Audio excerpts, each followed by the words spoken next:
She was the most powerful tech executive in Silicon Valley until one ordinary Tuesday morning when armed men stormed into a quiet diner and held her at gunpoint. But the man who saved her life wasn't a bodyguard or a federal agent. He was a single father working the breakfast shift, an ex-Navy veteran with calloused hands and a secret ability he'd sworn never to use again. What started as a split-second decision in a crowded restaurant would spiral into an offer that would change 3 lives forever: hers, his, and his young daughters, if you believe that ordinary people can become extraordinary heroes, and that sometimes the most unexpected encounters lead to the most powerful transformations, then you're in the right place. Subscribe to the channel so you never miss stories like this one that remind us what courage, sacrifice, and second chances really look like. And now, let's begin. Before we jump back in, tell us where you're tuning in from, and if this story touches you. Make sure you're subscribed, because tomorrow, I've saved something extra special for you. The morning shift at Rosie's Diner on Maple Street had a rhythm to it, a familiar cadence of sizzling bacon, clinking coffee cups, and the low murmur of regular customers who knew each other by first name. It was the kind of place where time moved slower, where the jukebox still played vinyl records, and where the smell of fresh-baked biscuits could make you forget, at least for a moment, that the world outside was spinning too fast. Nicholas Clark moved through that rhythm like he'd been born into it. Apron tied around his waist, order pad tucked into his pocket, he balanced plates with the same precision he'd once used to navigate the deck of a naval destroyer. His dark hair was shorter now than it had been in his service days, touched with gray at the temples. His hands, rough and scarred, told stories he never spoke aloud. He'd been working at Rosie's for 8 months. It wasn't glamorous. It wasn't what he'd imagined when he'd enlisted at 18 with dreams of honor and adventure. But it was honest work, and more importantly, it gave him the flexibility he needed. Flexibility to be there when his daughter woke up with nightmares. Flexibility to make her doctor's appointments. Flexibility to be the only parent she had left. The diner was unusually crowded that Tuesday morning. A convention had rolled into town, filling the booths with out-of-towners and business casual, their laptops open, their phones constantly buzzing. Nicholas weaved between tables, refilling coffee, delivering orders of scrambled eggs and wheat toast, offering his quiet smile to anyone who made eye contact. That's when she walked in. Freeman didn't look like she belonged in Rosie's Diner.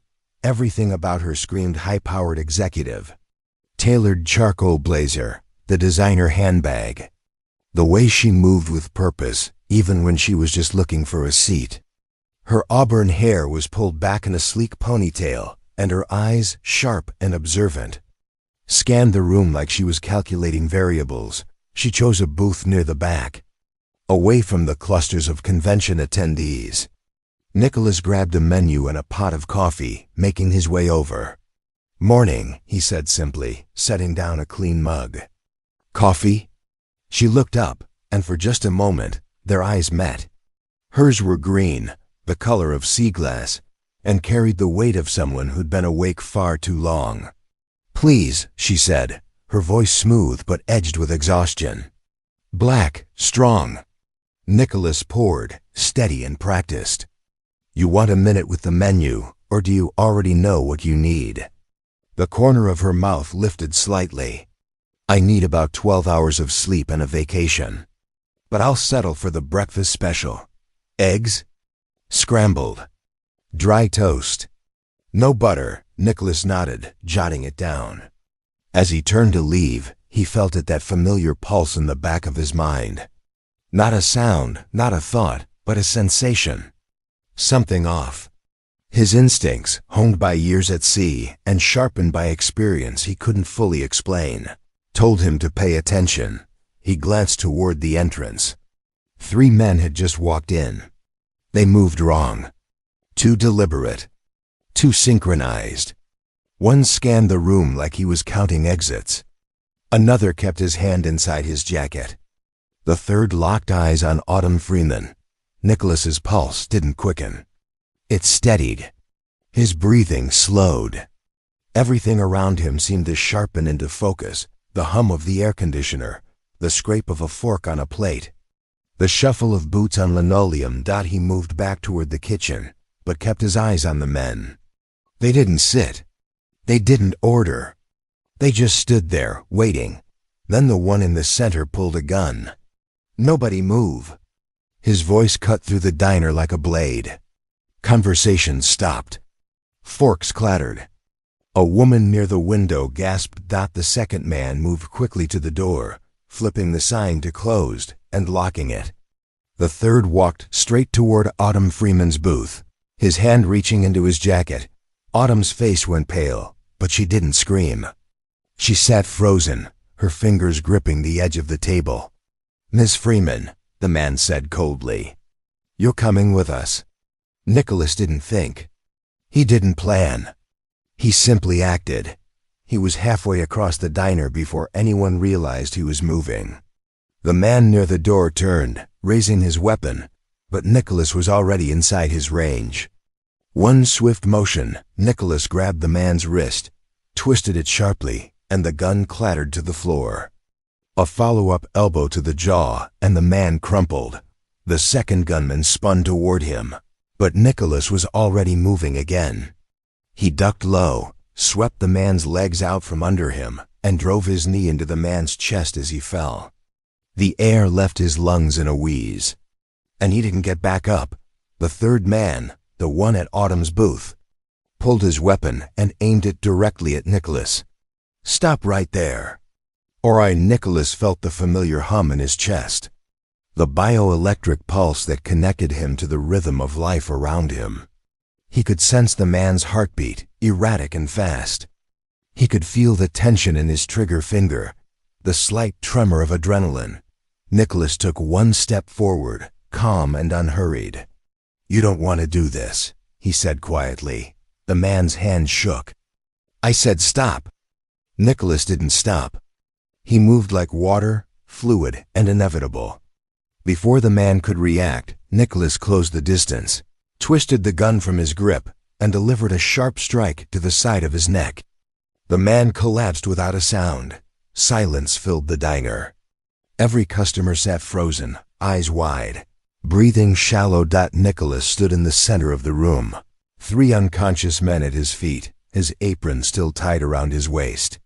He glanced around, making sure no one else was in danger, then calmly walked to the phone behind the counter and dialed 911.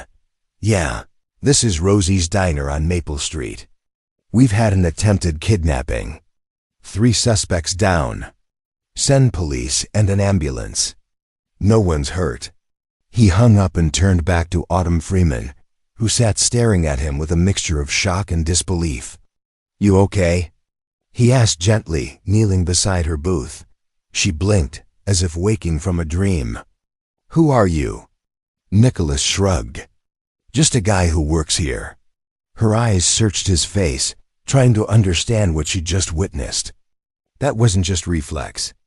That was training. "Who are you really?" He stood, offering her a hand. She took it, her fingers trembling slightly. "My name's Nicholas," he said simply. "And you should probably stay seated until the police get here." She didn't let go of his hand right away. "You saved my life." He looked down at their joined hands, then back at her. "I did what needed doing." Before she could respond, the sound of sirens filled the air. Red and blue lights flashed through the diner windows. Within minutes, police flooded in, followed by paramedics. The 3 men were handcuffed and hauled away, still groggy and disoriented. A detective approached Autumn, notepad in hand. "Miss Freeman, can you tell me what happened here?" She glanced at Nicholas, who had quietly returned to wiping down a table as if nothing had occurred. "That man," she said, pointing at him. "He stopped them. All 3 of them, alone." The detective looked over at Nicholas, eyebrows raised. "Sir, can you come over here for a moment?" Nicholas set down his rag and walked over, hands in his pockets. "You took down 3 armed men by yourself?" The detective asked, skepticism clear in his tone. They weren't very good at their job, Nicholas replied evenly. What's your name? Nicholas Clark. The detective scribbled something down. You former military? Navy. Discharged 6 years ago. And you work here now? That's right. The detective studied him for a long moment.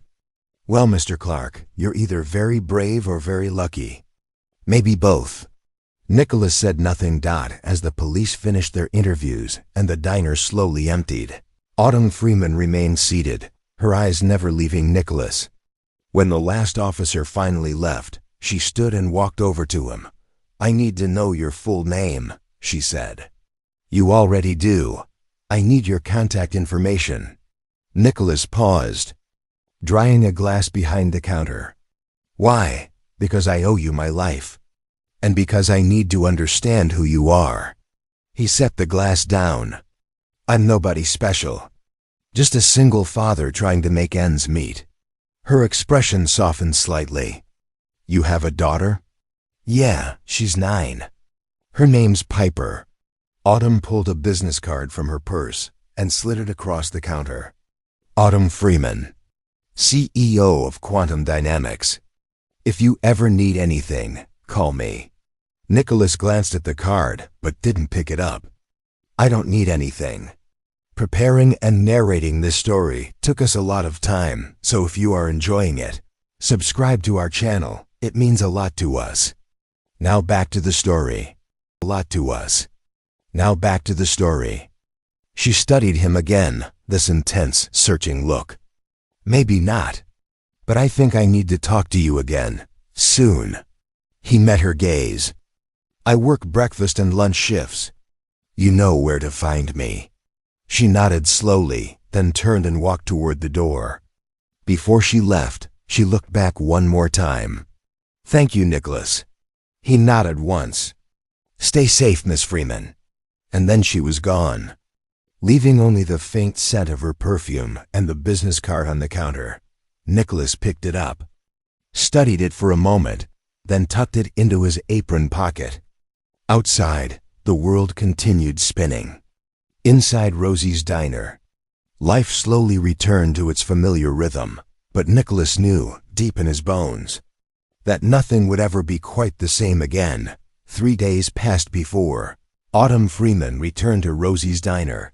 3 days during which Nicholas had been interviewed twice more by police, questioned by federal agents who seemed far too interested in his military background, and photographed by local news outlets who dubbed him the diner hero. He hated every second of it. All he wanted was to fade back into the comfortable anonymity of his breakfast shift, to pour coffee and flip pancakes and be home in time to help Piper with her homework. But the story had gone viral.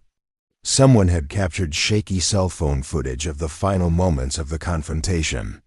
And now it was everywhere: social media, morning talk shows, internet forums debating whether he was a trained operative or just incredibly lucky.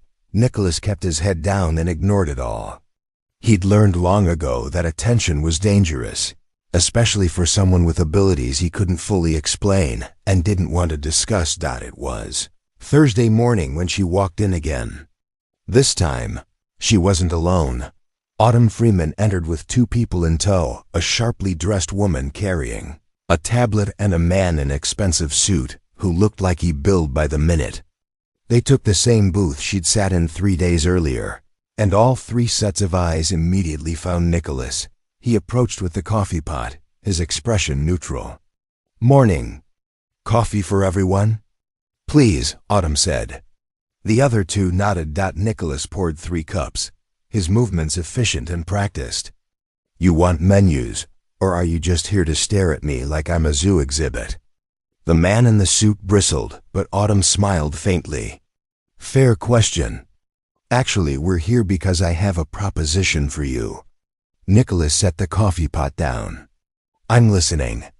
Autumn gestured to the woman with the tablet. This is Grace Harris, my chief of staff. And this is Maxwell Hart, my attorney.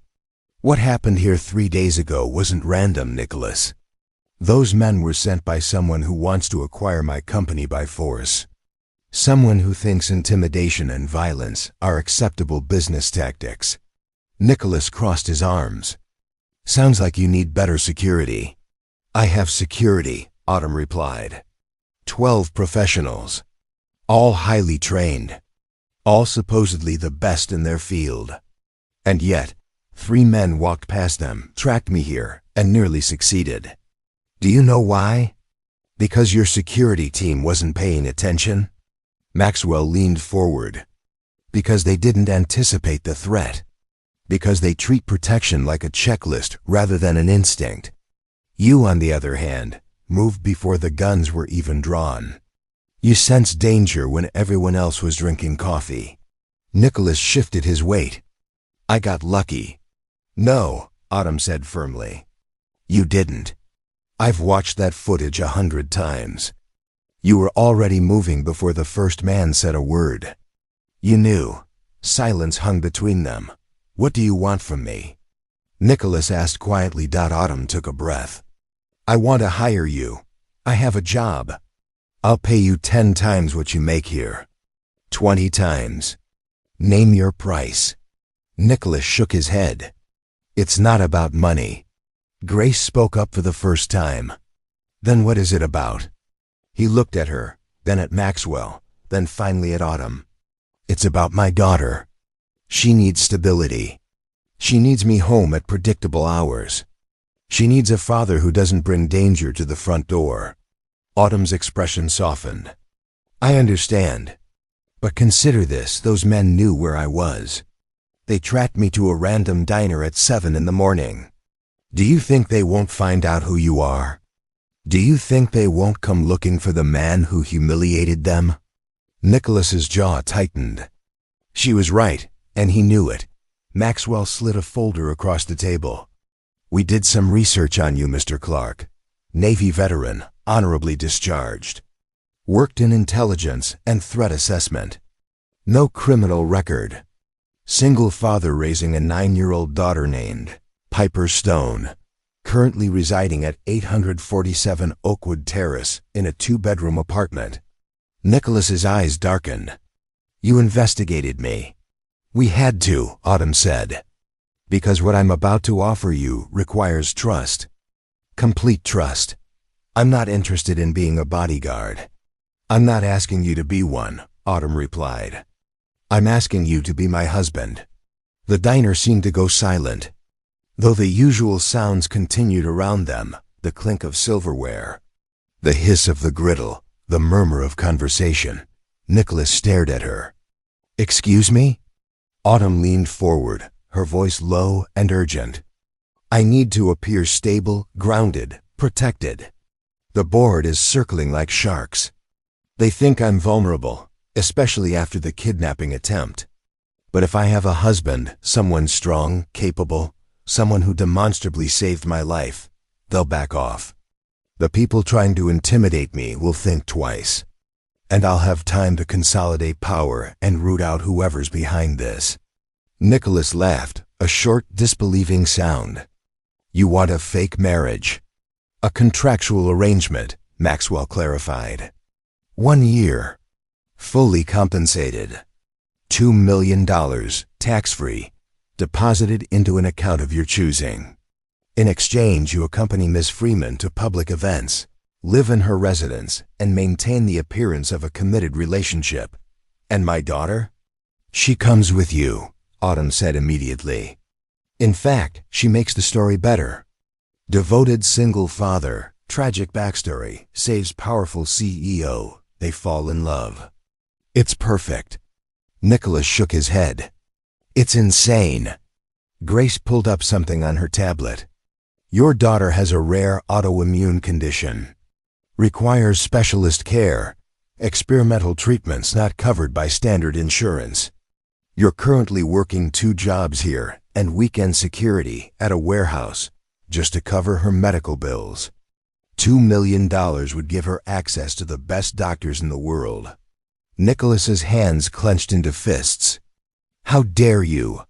I'm not trying to manipulate you, Autumn interrupted, her voice gentle now. I'm trying to show you that this benefits both of us. You need resources. I need protection and legitimacy. We can help each other." He stood silent for a long moment, staring at the three of them. Then he turned and walked away, disappearing into the kitchen. Autumn started to stand, but Grace put a hand on her arm. "Give him a minute." In the kitchen, Nicholas leaned against the steel counter, breathing slowly. His mind raced through scenarios, calculations, risks. Everything in him screamed to walk away, to protect Piper from this kind of chaos. But then he thought about the last doctor's appointment. The way the specialist had looked at him with pity and said, "There are treatments available, but they're experimental. Very expensive. Insurance won't cover them." He thought about the nights Piper couldn't sleep because her joints ached. The way she smiled through the pain, because she didn't want him to worry. He thought about the stack of medical bills on his kitchen table. Growing taller every month, Nicholas pushed through the kitchen door and returned to the booth. All three of them looked up. "If I do this," he said slowly, "I have conditions." Autumn nodded. "Name them." "First, my daughter's safety is non-negotiable. If at any point I feel she's in danger, the deal is off and we disappear. No questions, no legal action." "Agreed," Maxwell said, making a note. "Second, all of her medical care is covered. Not just what the $2 million can buy everything. For life, even after the contract ends." Autumn didn't hesitate. "Done. Third, this stays professional. No crossing lines, no pretending when cameras aren't around. We're business partners, nothing more." Something flickered in Autumn's eyes, but she nodded. "Understood." Nicholas took a breath. "And fourth, when this is over, you help me disappear again. New identities if necessary, relocation assistance, whatever it takes to make sure Piper and I can go back to being nobody." Autumn extended her hand across the table. "You have my word." Nicholas stared at her hand for a long moment. Then, slowly, he reached out and shook it. "Then we have a deal," he said quietly. Maxwell immediately began pulling documents from his briefcase. "We'll need signatures, initial contracts, background authorizations." "Not here," Nicholas interrupted. "Tonight. After my shift. You bring the papers to my apartment, we go through everything, and if it all checks out, I'll sign." Autumn stood, and for the first time, he saw something like relief in her expression. "Thank you, Nicholas." He met her gaze. "Don't thank me yet. You have no idea what you're getting into." She smiled slightly. "Neither do you." As they left the diner, Nicholas stood alone in the aisle, watching them disappear into a black luxury sedan parked outside. Rosie, the owner, emerged from the back office. She was a woman in her 60s with kind eyes and gray hair tied back in a bun. "You leaving us, Nick?" she asked gently. He turned to her. "Looks that way." She nodded slowly. "You're a good man. Whatever you're about to do, don't lose that." Nicholas managed a small smile. "I'll try." "I'll try." That night, after his shift ended and Piper was asleep in her room, Nicholas sat at his kitchen table with Maxwell and Grace, reading through page after page of legal documents. The contract was ironclad: 12 months. Public appearances, shared residence, medical coverage, financial compensation, termination clauses, confidentiality agreements. At the bottom of the final page was a line for his signature. Nicholas picked up the pen, hesitated for just a moment, then signed his name. Maxwell collected the documents and stood. "Welcome to the arrangement, Mr. Clark. Miss Freeman will send a car for you and your daughter this Saturday morning. Pack light, everything else will be provided." After they left, Nicholas sat in the darkness of his apartment, listening to the sound of Piper's breathing from the next room.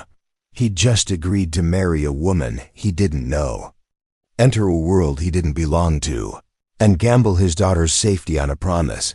But as he looked at the copy of the contract sitting on the table, one line stood out: "All medical expenses for Piper Stone Clark, including experimental treatments, specialist consultations, and long-term care, covered in perpetuity.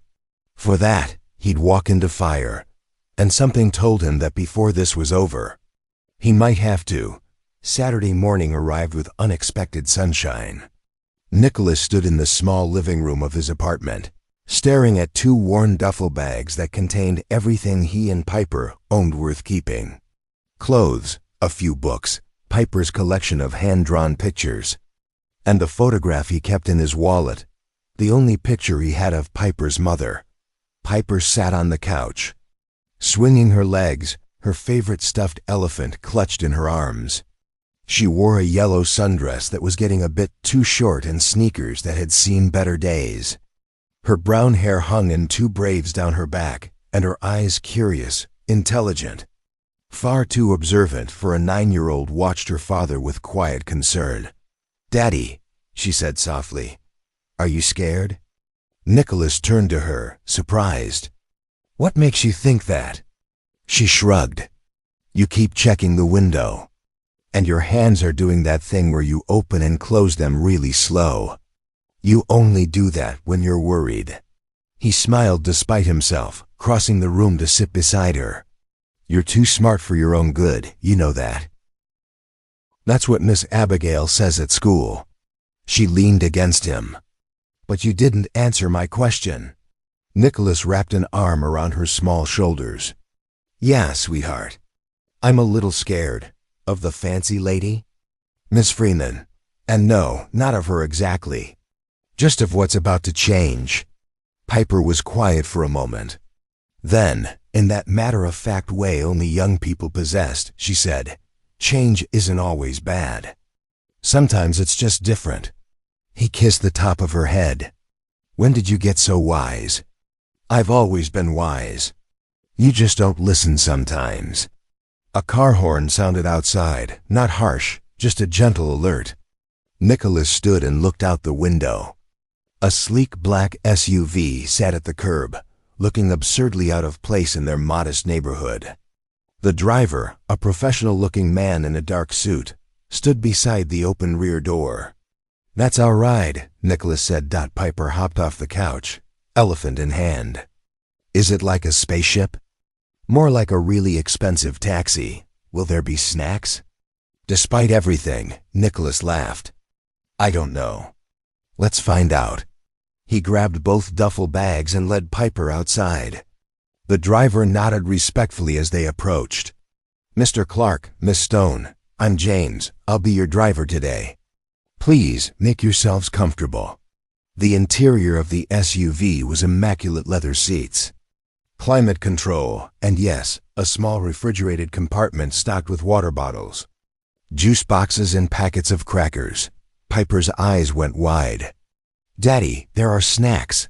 I see that." As James pulled away from the curb, Nicholas watched his apartment building disappear in the side mirror. It wasn't much, but it had been home, safe, predictable. Now they were heading into the unknown. The drive took 40 minutes. Leaving the modest neighborhoods behind and climbing into the hills where the houses grew larger and farther apart. Trees lined the winding roads, and iron gates appeared with increasing frequency. Finally, James turned onto a private drive marked only by a discreet bronze placard, Willow Crest Estate. The gate opened automatically, and they proceeded up a tree-lined driveway that seemed to go on forever. When the house finally came into view, Piper gasped. It wasn't a house. It was a mansion, 3 stories of elegant stone and glass, with tall windows that reflected the morning sun, perfectly manicured gardens, and a fountain in the circular drive that featured sculpted birds in flight. "Daddy," Piper whispered, "is that a castle?" "It's just a really big house," Nicholas replied, though even he was taken aback. James parked near the front entrance, where wide stone steps led up to massive double doors. As they opened the car doors, those front doors swung open, and Autumn Freeman appeared. She looked different than she had at the diner, more relaxed, though still polished. She wore dark jeans, a cream-colored blouse, and her hair hung loose around her shoulders. She smiled as she descended the steps. "Nicholas Piper, welcome to Willowcrest." Piper looked up at her father, then back at Autumn, then stepped forward with the directness only young people possessed. "You're really pretty. Are you going to be my new mom?" Nicholas felt his face flush. "Piper," but Autumn knelt down to Piper's eye level, her smile genuine. "That's very sweet of you to say. And no, I'm not going to be your mom. Nobody could replace her. But I hope we can be friends." Piper considered this carefully. "Friends is good. Can I see your house?" "Of course. Would you like a tour?" "Yes, please." Piper took Autumn's offered hand without hesitation, and together they walked toward the entrance. Nicholas followed, carrying both duffel bags. Feeling suddenly like an outsider in a world that moved too fast for him to catch up, the interior of Willowcrest was even more impressive than the exterior. The foyer featured a chandelier that looked like it belonged in a museum, polished marble floors, and a curved staircase that swept up to the second level. Original artwork hung on the walls, and fresh flowers adorned a table in the center of the space. A woman in her 50s appeared from a side hallway trim, efficient-looking, with salt and pepper hair pulled back in a neat bun.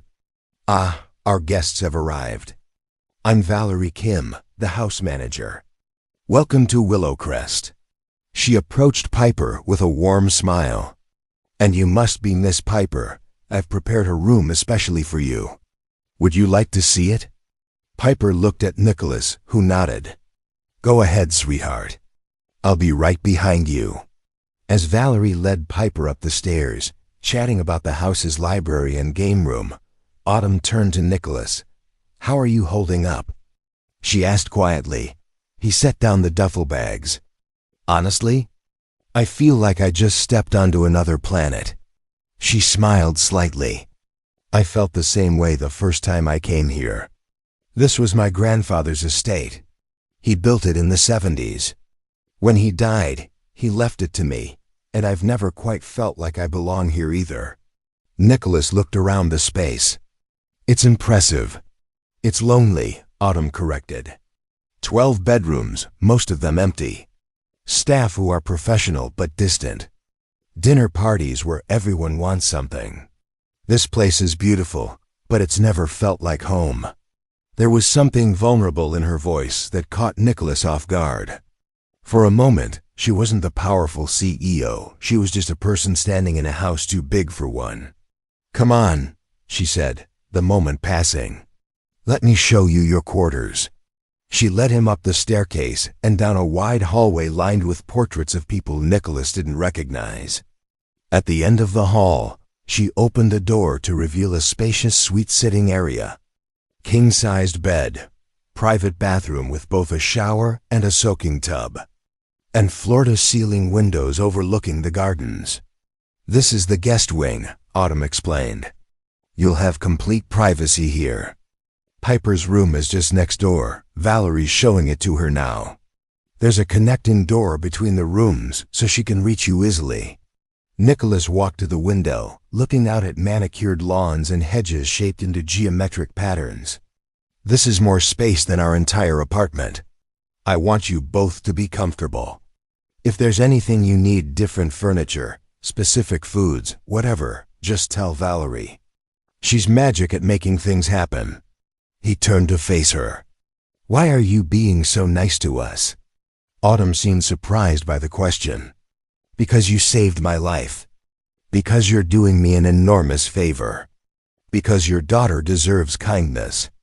Take your pick." Before he could respond, Piper's voice echoed down the hallway. Daddy, come see. My room has a window seat." Nicholas couldn't help but smile. "I should go check on her."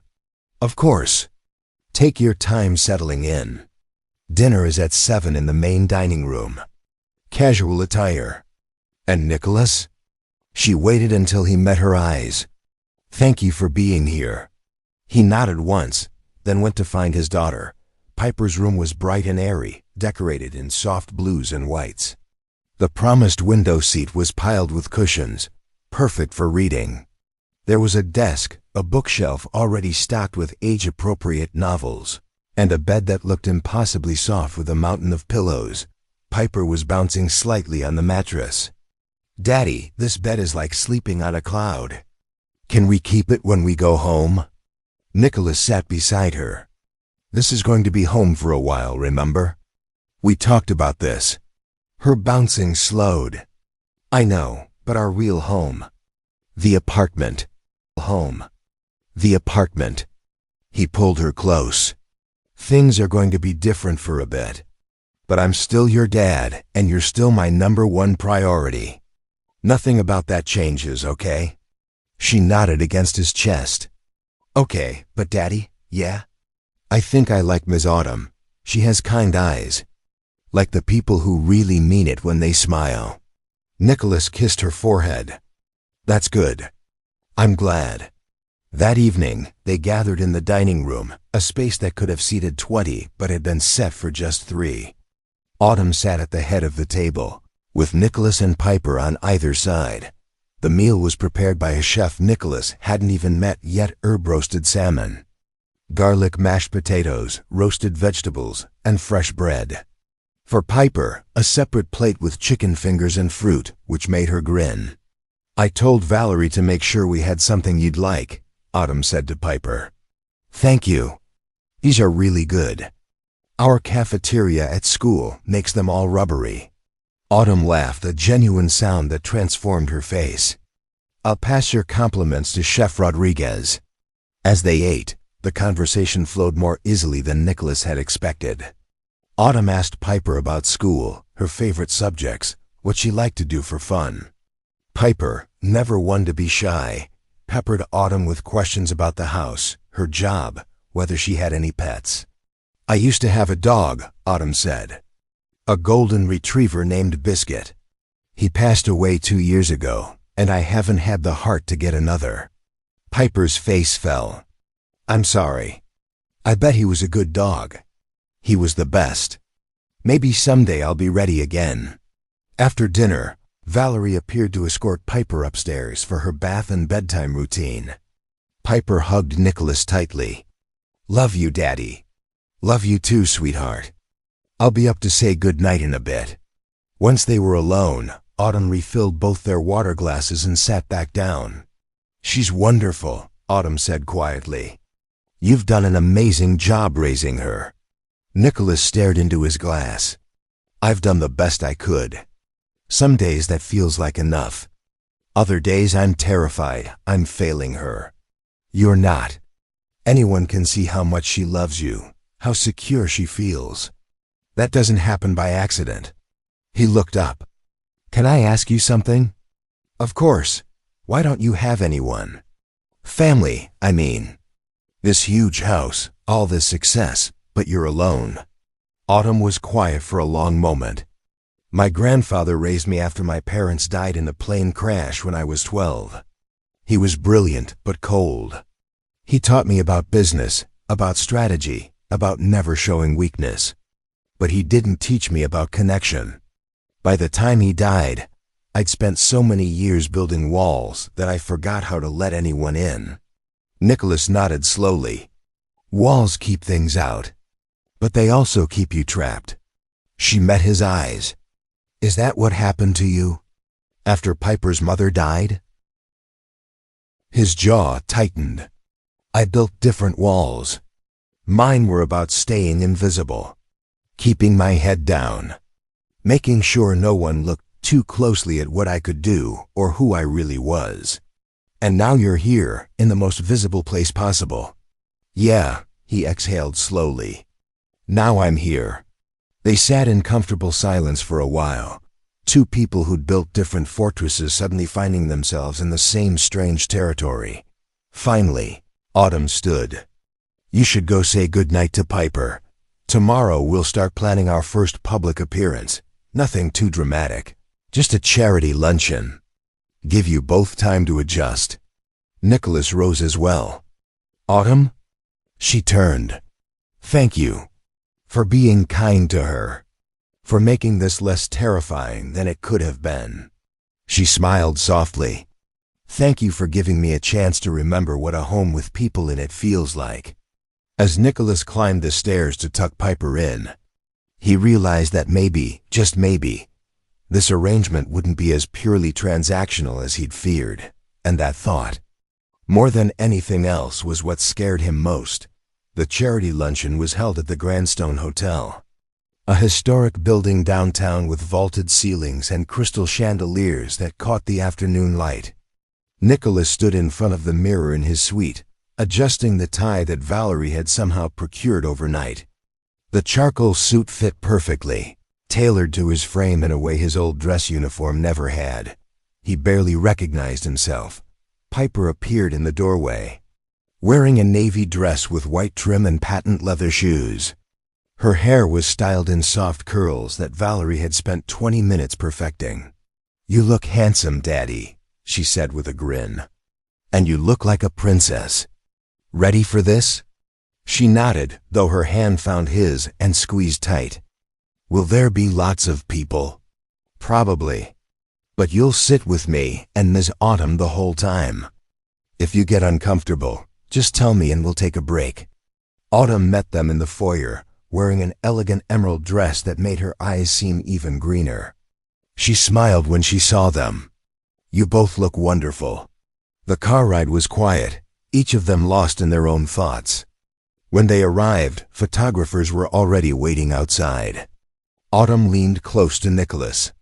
"Just smile, hold my hand, and walk naturally. They'll get their shots and then leave us alone." As they stepped out of the car, flashes erupted. Nicholas kept his expression neutral, one hand holding Autumn's, the other resting protectively on Piper's shoulder. The questions came rapid fire, overlapping, nearly incomprehensible. "Miss Freeman, is it true you're engaged? How did you two meet? What's your response to the kidnapping attempt?" Autumn's smile never wavered. "We'll have a formal statement soon. For now, we're just here to support the Children's Medical Foundation." Inside, the atmosphere shifted. The ballroom was filled with circular tables, each set with fine china and fresh flowers. Business executives mingled with philanthropists, their conversations a blend of charity and networking. Autumn navigated the room with practiced ease, introducing Nicholas to board members, donors, and colleagues. "This is Nicholas Clark," she would say, her hand always finding his. "He's been my rock through everything." Nicholas shook hands, offered polite smiles, and said very little. He was acutely aware of how people looked at him with curiosity, skepticism, sometimes barely concealed judgment. He was the outsider, the mystery man who'd appeared out of nowhere. Piper stayed close to his side, her eyes wide as she took in the spectacle. When they finally sat down for lunch, she leaned over and whispered, "Daddy, why does everyone keep staring at us?" "Because they're curious," he whispered back. "But they'll get bored soon enough." Autumn overheard and smiled. "Piper, would you like to help me with something after lunch? There's a children's art exhibit in the next room. I thought maybe you could tell me which pieces you like best." Piper's face brightened. "Really? I love art. I thought you might. Your dad told me you're quite the artist yourself." Nicholas caught Autumn's eye and nodded slightly in thanks. She'd remembered their conversation from the previous night, remembered that Piper loved to draw. After the speeches and presentations concluded, Autumn kept her promise. She took Piper's hand and led her to the adjacent gallery, where young artists had contributed paintings and sculptures. Nicholas followed at a distance, watching as Autumn knelt beside Piper, genuinely listening as the girl explained why she liked certain colors or compositions. "You're good with her," a voice said beside him. Nicholas turned to find an older woman watching him with shrewd eyes. She wore pearls and carried herself with the authority of old money. "Thank you," he said carefully. "I'm Cora Lawrence. I've known Autumn since she was a teenager. Her grandfather and I served on several boards together." Nicholas extended his hand. "Nicholas Clark." She shook it firmly. "I know who you are. The whole city knows by now. What I don't know is whether you're genuine or just another opportunist." He met her gaze steadily. "I guess you'll have to decide that for yourself." Cora studied him for a long moment. "Fair answer. But let me give you some advice. Autumn has spent her entire life surrounded by people who want something from her. If you're different, prove it. And if you're not, don't waste your time." Before he could respond, she walked away, leaving him alone with her words. That evening, back at Willowcrest, Piper was exhausted, but happy. She chattered through dinner about the paintings she'd seen, the fancy desserts, the way the chandeliers sparkled like stars.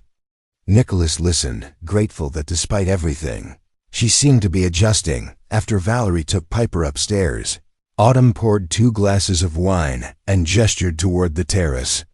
"Walk with me?" They stepped outside into the warm evening air.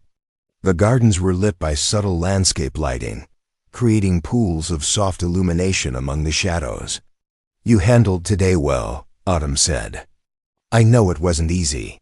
Nicholas sipped his wine. "I felt like a fraud." "Why?" "Because I don't belong in that world." Everyone could see it. Autumn stopped walking and turned to face him. "You belonged because I wanted you there. Because Piper was there. Because you saved my life and I trust you. That's more belonging than half the people in that room will ever have." He was quiet, absorbing her words. "Besides," she continued, her tone lighter, "Cora Lawrence cornered me after you two spoke. She said, and I quote, 'He's either the real deal or the best actor I've ever seen. Either way, don't let him go.'" Nicholas laughed softly. "She told me to prove I'm not an opportunist. She's protective. She watched my grandfather slowly crush any softness out of me. I think she's hoping you might help bring some of it back. They continued walking in comfortable silence. When they reached a stone bench beneath an old oak tree, Autumn sat down, and Nicholas joined her. "Can I ask you something personal?" She said, "Go ahead. What happened to Piper's mother?" "You don't have to answer if you don't want to." Nicholas stared out at the darkened garden. "Her name was Jessica. We met after I got out of the Navy. She was a nurse at the VA hospital. She was kind, patient, everything I needed at the time. We got married fast, had Piper right away. For 3 years, everything was perfect." He paused, his voice dropping. "Then she got sick. Aggressive cancer. By the time they caught it, there was nothing they could do. She died when Piper was 6. Piper remembers her, but not as clearly as I wish she did." Autumn reached over and placed her hand on his. "I'm sorry." He looked down at their joined hands. "That's when I learned to be invisible. I couldn't afford grief, couldn't afford to fall apart. Piper needed me. So I worked, kept my head down, and tried to give her as normal a life as possible. You've done more than that. You've given her love." He squeezed her hand gently. "What about you? You said your parents died when you were 12. That must have been devastating." Autumn nodded. "It was. One day I had a family. The next I was living in this massive house with a grandfather who saw me as a project, not a person. He meant well, I think, but he didn't know how to handle emotions. So he taught me to ignore them instead. Is that why you're so controlled all the time?" She smiled sadly. "Survival mechanism. If you don't feel, you can't be hurt." Nicholas turned to face her fully. "But you can't really live either." Their eyes met, and something passed between them, something neither was quite ready to name. Then Autumn stood, breaking the moment. "It's getting late. We should go in." As they walked back toward the house, Nicholas realized that the walls they'd both built were starting to show cracks. And he wasn't sure if that was dangerous or exactly what they both needed. 3 weeks into their arrangement, Nicholas had settled into an unexpected rhythm. Mornings were spent with Piper before a private tutor arrived. Afternoons often included appearances with Autumn at various functions, and evenings were becoming something he looked forward to. Quiet dinners, conversations on the terrace, moments that felt increasingly less like performance. and more like genuine connection. But tonight was different. Nicholas woke at 2 in the morning, to the familiar sensation that had saved his life more than once. That subtle electrical pulse, the awareness of distress somewhere nearby. He rose quietly and followed the feeling through the darkened halls of Willowcrest, his bare feet silent on the marble floors. The sensation led him to the west wing, a section of the house he'd never explored. The door at the end of the hallway was slightly ajar, warm light spilling into the corridor. Nicholas approached carefully and peered inside. The room was clearly a private study. Bookshelves lined the walls, and a large desk dominated the center. But what caught his attention was the wall of photographs, documents, and newspaper clippings, all connected by red string like something from a detective's investigation board. And there, sitting in a leather chair with a laptop open, was a woman he'd never seen before. She was elderly, perhaps in her 80s, with silver hair and elegant features that reminded him distinctly of Autumn. She wore a silk robe and reading glasses, and she was staring directly at him. "You must be Nicholas," she said calmly, as if finding a stranger in her study at 2 in the morning was perfectly normal. He stepped inside. "I am, and you are?" "Evelyn Thomas, Autumn's grandmother. Though she thinks I'm too senile to leave my rooms, so we haven't been formally introduced." Nicholas moved closer, his eyes drawn to the investigation board. At the center was a photograph of a young man in a naval uniform. The face was hauntingly familiar. "That's you," Evelyn said, following his gaze. "Or rather, your father. Lieutenant James Clark, decorated intelligence officer, died in a training accident in 1989, except it wasn't an accident." Nicholas felt the floor shift beneath him. "What are you talking about?" Evelyn gestured to the chair across from her. "Sit down. This is going to take a moment." He sat, his mind racing. She pulled out a file folder, thick with documents. 35 years ago, my husband Thomas Freeman was CEO of Quantum Dynamics. Your father worked in naval intelligence, but was also consulting for us on classified defense projects. He discovered something, evidence that someone inside the company was selling secrets to foreign entities. Nicholas's hands gripped the armrests. "Who?" "My son. Autumn's father. Richard Freeman." The words hung in the air like smoke. "Richard found out that your father was about to expose him," Evelyn continued, her voice steady but pained. "So he arranged the accident, made it look like pilot error. Your father died, his findings were buried, and Richard inherited the company when Thomas passed away a year later." Nicholas stood abruptly. "Why are you telling me this?" "Because Richard died 5 years ago, but the corruption didn't end with him.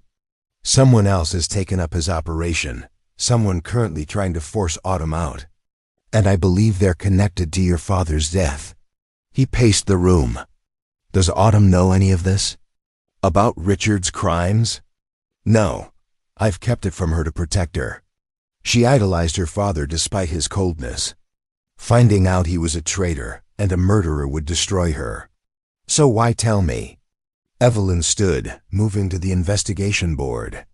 "Because 3 weeks ago, armed men tried to kidnap my granddaughter.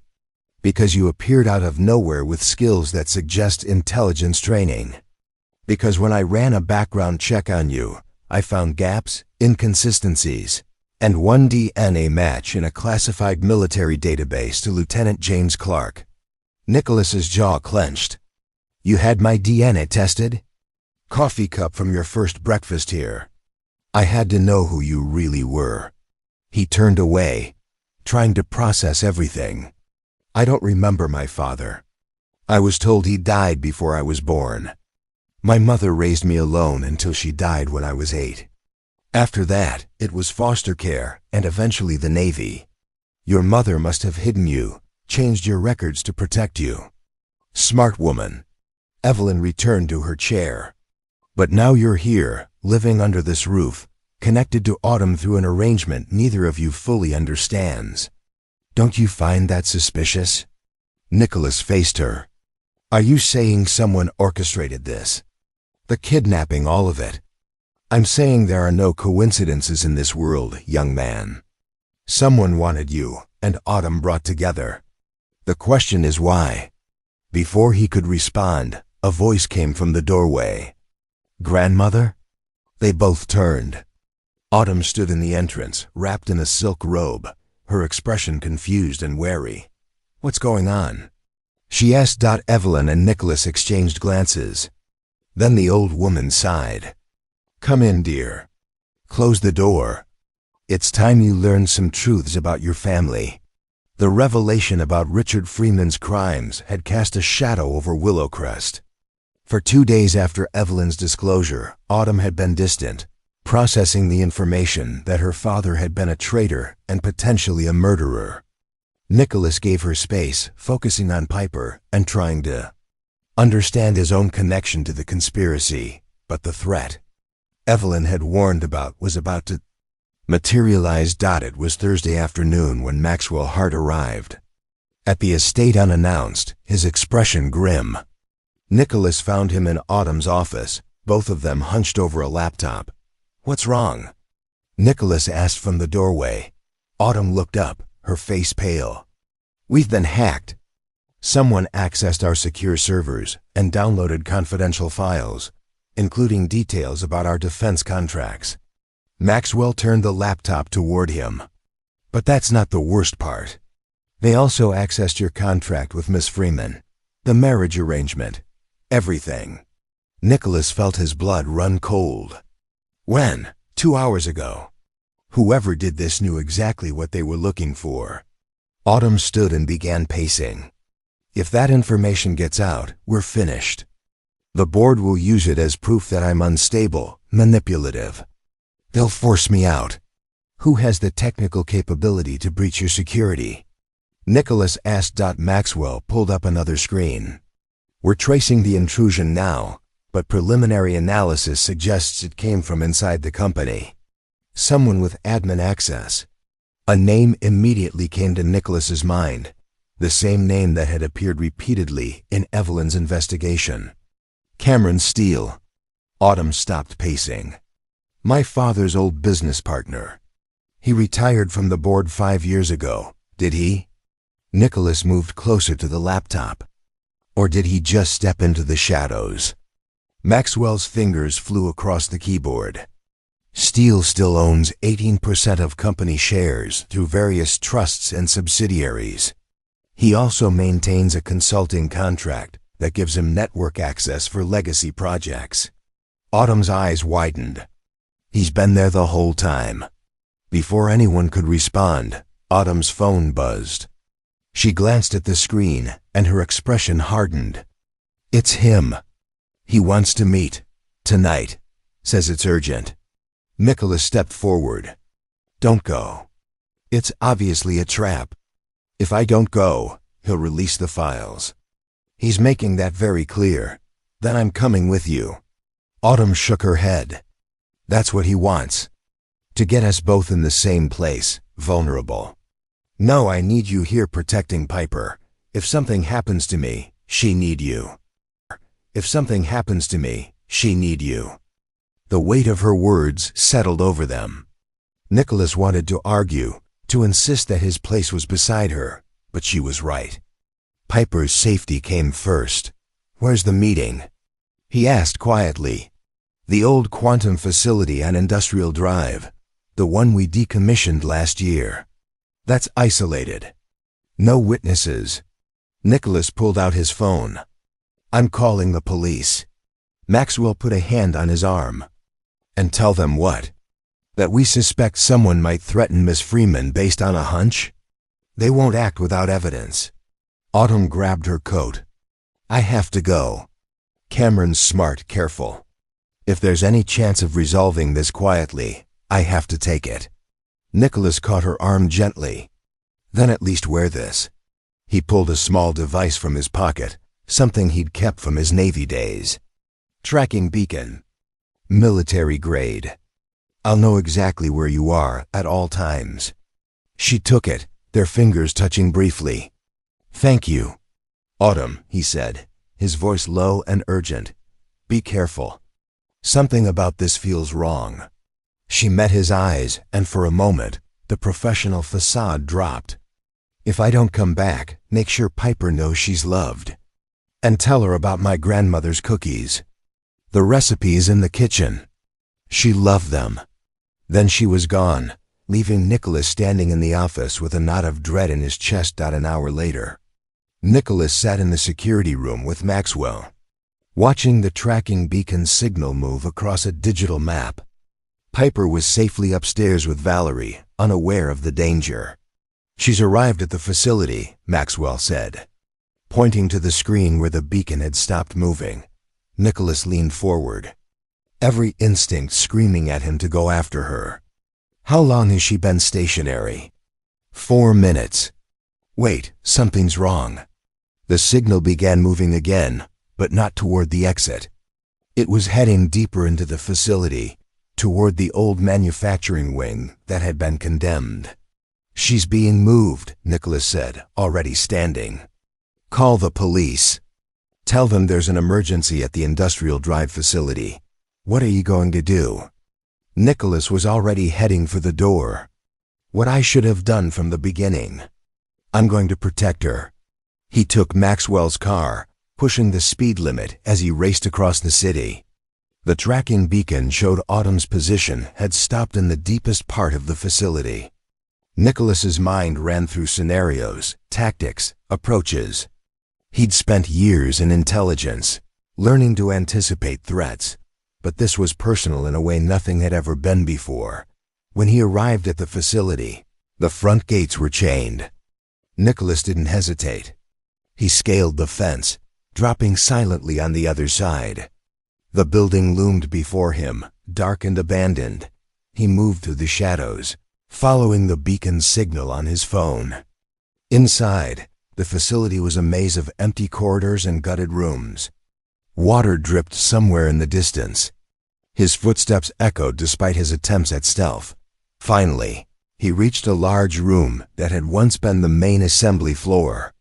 In the center, illuminated by a single overhead light, sat Autumn. She was tied to a chair, her mouth gagged, her eyes wide with fear, and standing behind her, holding a gun casually at his side, was a man Nicholas had only seen in photographs. Cameron Steele. Silver-haired, well-dressed, with the cold eyes of someone who'd made peace with violence long ago. "Ah, Nicholas Clark," Cameron said pleasantly. "Right on time. I was wondering how long it would take you to disregard Miss Freeman's wishes and come rushing to her rescue."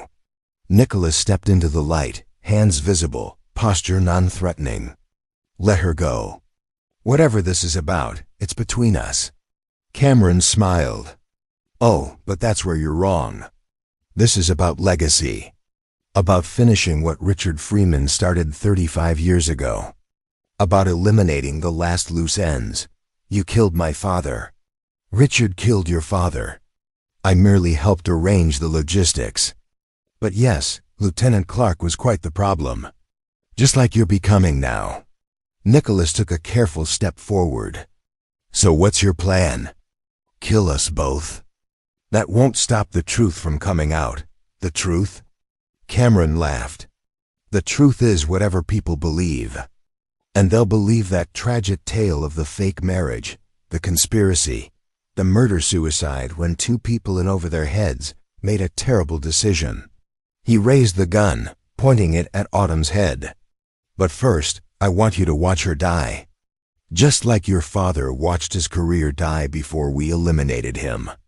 Nicholas's mind raced. He was too far away to close the distance before Cameron fired.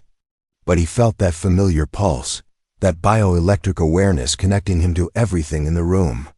Cameron's elevated heart rate. Autumn's terror. Even the building's old electrical systems, humming in the walls. And then Nicholas did something he'd sworn he'd never do again. He reached out with that ability, that gift he'd never fully understood, and sent a targeted pulse toward the overhead lights. They exploded in a shower of sparks, plunging the room into darkness. The darkness lasted only seconds, but it was enough. Nicholas moved on pure instinct, closing the distance between himself and Cameron with the speed of someone who'd trained for exactly these moments. He heard the gun discharge, felt the bullet pass inches from his shoulder, and then his hands were on Cameron. Twisting the weapon away, they grappled in the darkness, crashing into old equipment. Cameron was strong for his age, desperate, but Nicholas had youth and training on his side. Within moments, he had Cameron pinned face down on the concrete floor, the gun kicked far out of reach. "It's over," Nicholas said, breathing hard. Sirens wailed in the distance, growing louder. Red and blue lights began filtering through the grimy windows. Nicholas left Cameron on the floor and rushed to Autumn, quickly untying her restraints and removing the gag. She gasped for air, her whole body shaking. "How did you do that?" "The lights?" "Later," he said gently, helping her stand. "Are you hurt?" She shook her head, then suddenly wrapped her arms around him, holding tight. Nicholas felt her trembling against him and pulled her closer, one hand cradling the back of her head. "I've got you," he whispered. "You're safe." Police flooded the building moments later, taking Cameron into custody. Paramedics checked both Nicholas and Autumn, finding only minor bruises.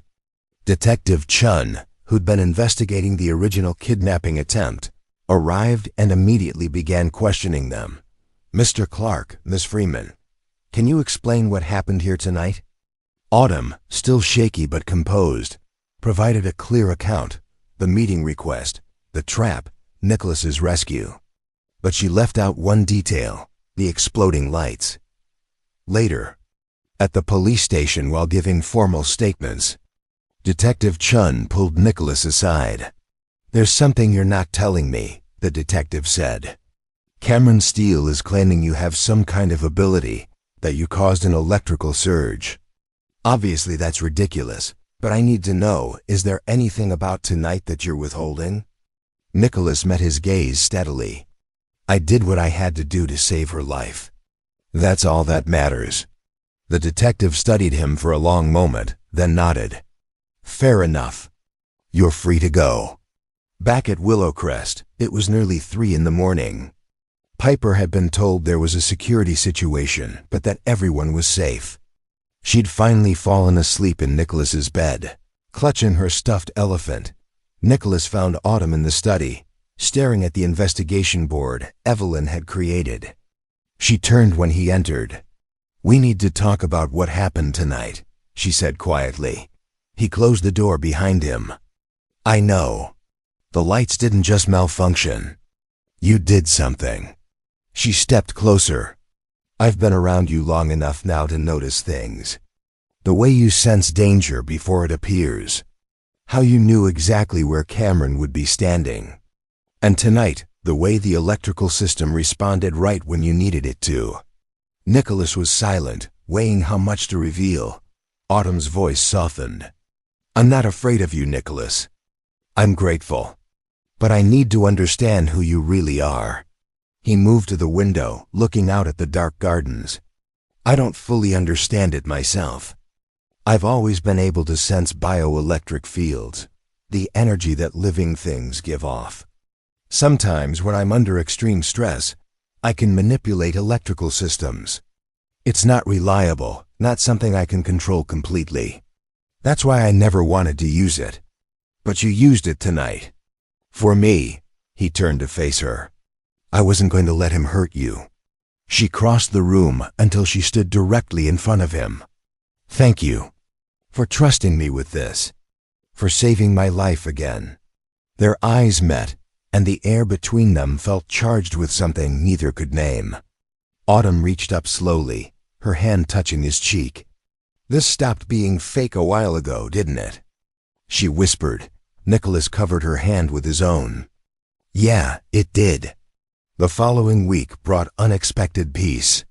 Cameron Steele was in custody, facing multiple charges including kidnapping, conspiracy, and attempted murder. The evidence Evelyn had compiled over the years, combined with testimony from Nicholas and Autumn, painted a damning picture of decades-long corruption. But peace, Nicholas had learned, was often just the quiet before a different kind of storm. It was Piper who noticed something was wrong first. She'd been feeling tired more often, her joints aching in ways that worried Nicholas. He'd scheduled an emergency appointment with her specialist at Metro General Hospital. The doctor's face told Nicholas everything before the words came. The disease is progressing faster than we anticipated. Her immune system is attacking itself more aggressively. We need to move forward with the experimental treatment immediately. How immediately? Nicholas asked, his hand finding Piper's. This week.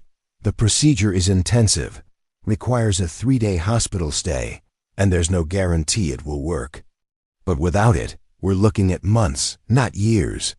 Piper squeezed his hand. Daddy, I'm scared. He knelt beside her chair, eye level with his daughter. I know, sweetheart. But we're going to fight this together. You, me, and Ms. Autumn. We're a team now. When they returned to Willowcrest, Autumn was waiting in the foyer. She took one look at Nicholas's face and knew. Tell me, she said simply. They sat in the study while Piper rested upstairs. Nicholas explained the doctor's assessment, the treatment plan, the risks. Autumn listened intently, her hand finding his partway through. Whatever you need, she said when he finished. Money, resources, specialists from anywhere in the world. Consider it done. The money you've already provided covers everything, Nicholas replied. But I need something else. Anything. I need you there. At the hospital, Piper asked for you specifically. She said you make her feel brave. Autumn's eyes glistened. Of course. I wouldn't be anywhere else. The night before Piper's treatment, they gathered in her room at Willowcrest. Evelyn had come. Out of her wing for the first time in months. Bringing homemade cookies she'd somehow convinced the kitchen staff to let her bake. Valerie sat in the corner, trying not to cry. Even Maxwell had stopped by, bringing Piper a first-edition children's book he claimed wasn't that valuable, but clearly was. Piper sat in the middle of her bed, surrounded by people who'd become family in just weeks. I want everyone to know, Piper said with the seriousness only young people could muster, that even if the treatment doesn't work, I'm happy, because Daddy isn't alone anymore. And neither is Ms. Autumn. You found each other because of me, and that makes everything worth it. Nicholas felt his throat tighten. Autumn reached over and took his hand. You listen to me, Piper Stone, Evelyn said firmly. You're going to be fine. Freeman women don't give up, and you're one of us now. Piper smiled. Am I really? Absolutely, Autumn said, her voice thick with emotion. Family isn't always about blood. Sometimes it's about choosing each other, and we choose you. The hospital room 3 days later was quiet, except for the steady beep of monitors. Piper lay small and pale in the bed, IVs running into both arms, her breathing assisted by oxygen. The treatment had been brutal chemicals designed to reset her immune system, essentially tearing it down to rebuild it stronger. Nicholas sat on one side of her bed, Autumn on the other. Neither had left except for brief bathroom breaks. They'd talked through the nights, sharing stories about their childhoods, their fears, their hopes. They'd held hands when Piper's vitals dipped dangerously low. They'd prayed together despite neither being particularly religious. On the third morning, Piper's eyes fluttered open. She looked at Nicholas, then at Autumn, and smiled weakly. Did it work? She whispered. The doctor who entered moments later checked her charts, ran some quick tests, and then turned to them with cautious optimism. Early indicators are positive. Her body is responding well. We'll need weeks of monitoring, but I'm encouraged. Nicholas dropped his head into his hands, overwhelmed with relief. Autumn wrapped her arms around him from the side, her own tears falling freely. She's going to be okay, Autumn whispered. Our girl is going to be okay. And in that moment, Nicholas realized she'd said, our girl, not your daughter. The lines between performance and reality had vanished completely. 2 months after Piper's successful treatment, Quantum Dynamics held an emergency shareholder meeting. The boardroom was packed investors, board members, legal teams, and media. Representatives all waiting to hear the findings of the internal investigation. Autumn stood at the head of the table, Nicholas beside her in a show of united strength.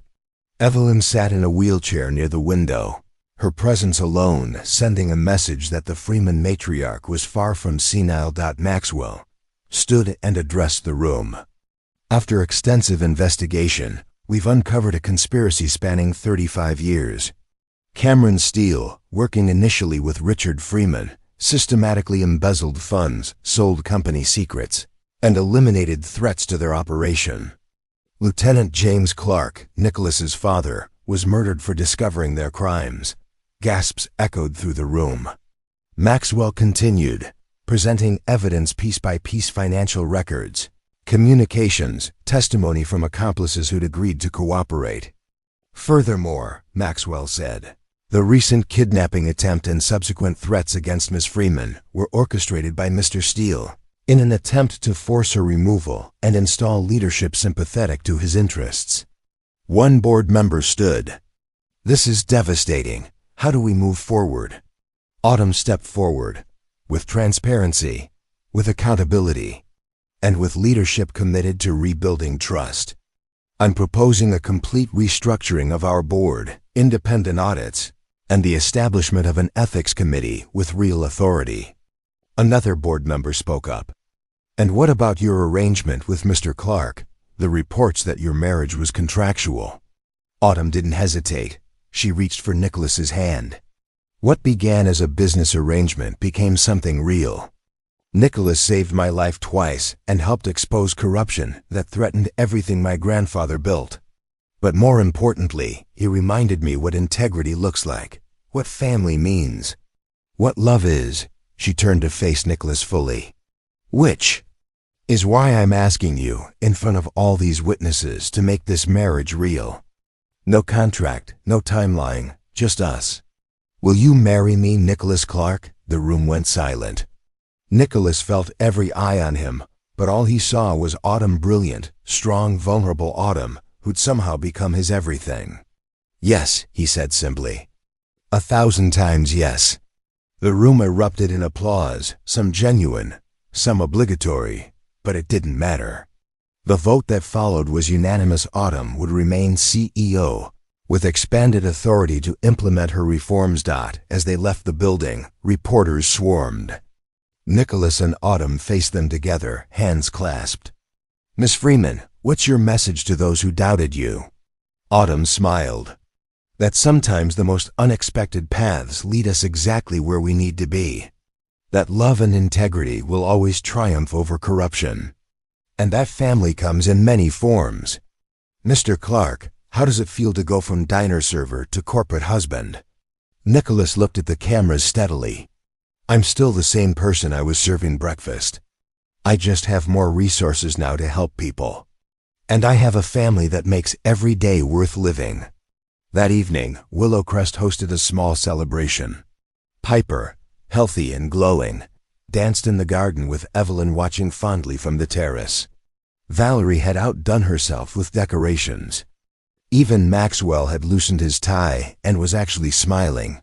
Nicholas found Autumn standing alone near the fountain, watching the sunset paint the sky in shades of gold and pink. Penny for your thoughts? He said, slipping his arm around her waist. She leaned into him. I'm thinking about how 3 months ago, I was alone in this house, convinced I'd always be alone. And now look at us. No regrets? She turned to face him, her hands resting on his chest. Not a single one, you?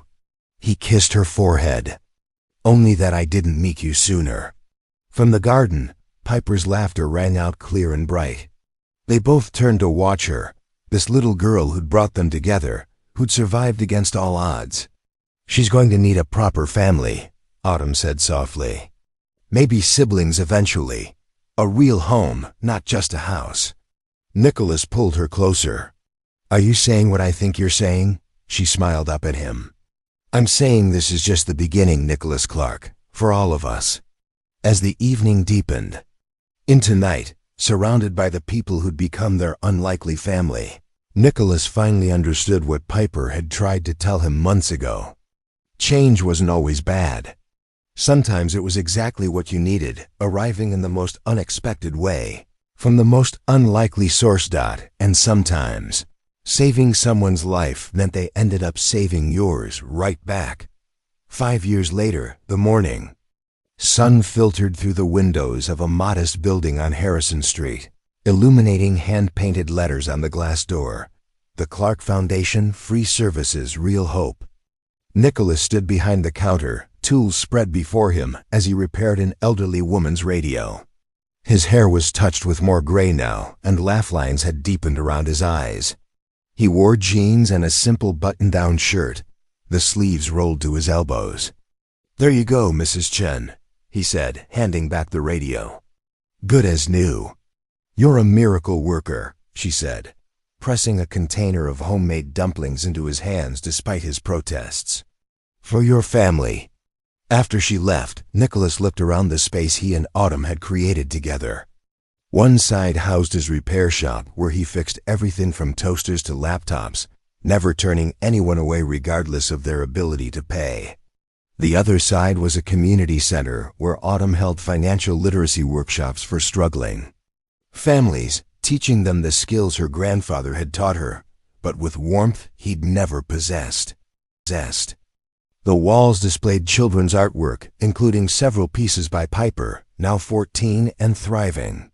Her autoimmune disease was in full remission, and she'd discovered a talent for painting that had earned her a spot in a prestigious arts program. The door chimed, and Autumn entered carrying 2 coffee cups and their 3-year-old son, James, named after Nicholas's father. The boy had his mother's green eyes and his father's dark hair. "Dada!" James squealed, reaching for Nicholas. He took his son, kissing Autumn's cheek. "How was the meeting?" "Productive." The board approved funding for 10 more community centers across the state. She smiled. Evelyn would be proud. Nicholas's grandmother-in-law had passed peacefully 2 years earlier, but not before seeing Piper fully recovered and holding baby James in her arms. She'd left them Willowcrest in her will, which they'd promptly converted into a rehabilitation center for veterans struggling with PTSD and addiction. "Speaking of Piper," Autumn continued, she called. Her art piece was selected for the youth exhibition at the Metropolitan Gallery. Nicholas beamed. "That's my girl." "Our girl," Autumn corrected with a smile. The same correction she'd been making for 5 years. That evening, they gathered for dinner not at a mansion, but in the comfortable 3-bedroom home they'd bought in a mixed-income neighborhood. Piper helped set the table while James played with blocks on the floor. The meal was simple, lasagna that Nicholas had made from his late wife Jessica's recipe, a tradition Autumn had encouraged him to maintain. "I got an email today," Piper announced as they ate, "from a girl whose mom saw a news story about our foundation. She said watching Dad fix things for free inspired her mom to start volunteering at a food bank. Isn't that amazing?" Nicholas reached across the table to squeeze her hand. "That's what this is all about. One person helping another, creating ripples." After dinner, while Autumn put James to bed, Nicholas and Piper sat on the back porch. The houses here were close together, the yard small, but there was a warmth to this neighborhood that Willowcrest had never possessed. "Dad," Piper said quietly, "do you ever miss the big house? The fancy life?" He considered the question carefully. "I miss your great-grandmother Evelyn." "But the house? The money?" "No, this right here. This is everything I never knew I needed." "Because of Autumn?" "Because of all of you. Because we built something real, something that matters." Piper leaned against his shoulder. "Mom would have liked her, I think." "Autumn, I mean." Nicholas's throat tightened. "Yeah, sweetheart. I think she would have. I think she'd be happy knowing you have so many people loving you." Inside, Autumn appeared at the door. "Nicholas, there's someone here to see you." A young man stood in the living room, nervous, clutching a worn backpack. "Mr. Clark? I'm sorry to come by so late." "I'm Marcus. I work at the warehouse where you used to do security. I heard you help people, and I didn't know where else to go. Nicholas gestured to the couch. Sit down. Tell me what you need. As Marcus explained his situation, a broken-down car threatening his ability to get to his 2 jobs and support his daughter, Nicholas listened with full attention. When the young man finished, Nicholas simply nodded. Bring the car by the foundation tomorrow morning. I'll take a look, see what we can do. And if it's beyond repair, we'll figure something out. Nobody should lose their livelihood over transportation. Marcus's eyes filled with tears. I can't pay you. Then pay it forward someday when you're able. Help someone else who needs it.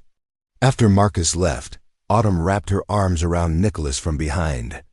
You know we just committed to probably buying that man a car, right? Probably, Nicholas agreed, turning to face her. Problem? She kissed him softly. Not even a little bit. This is who you are. It's who we are together. I wouldn't change it for anything. Later, with the house quiet and everyone asleep, Nicholas stood in the doorway of James's room, watching his son sleep. Down the hall, Piper's light was still on as she worked on her art, and beside him, Autumn leaned against the doorframe, content. They'd traveled an impossible journey from a diner booth to a boardroom. From a fake marriage to a real family. From running from attention to using their platform for good. The boy who'd grown up invisible had become a man people sought out. The woman who'd built walls had learned to build bridges instead. What are you thinking? Autumn whispered. Nicholas smiled. That 5 years ago, I saved your life in a diner. But the truth is, you saved mine right back. You gave me permission to be seen, to use what I could do for good, to build something that matters. She took his hand. We built it together. And we're not done yet. Outside, the neighborhood settled into peaceful night. Inside, a family forged not by blood alone but by choice. By sacrifice, by love. Prepared for whatever tomorrow would bring. Nicholas Clark had learned that sometimes the most powerful thing a person could do wasn't stopping kidnappers or exposing corruption. It was showing up, day after day. Fixing what was broken, helping those who needed it. And choosing love over fear. And in a modest house on an ordinary street. Surrounded by the people who'd become his whole world. That was exactly what he intended to keep doing. One repair at a time. One person at a time. One act of kindness at a time. Because that's what real heroes did. Not for glory or recognition, but simply because it was right. Up next, you've got 2 more standout stories right on your screen. If this one hit the mark, you won't want to pass these up. Just click and check them out. And don't forget to subscribe and turn on the notification bell so you don't miss any upload from us.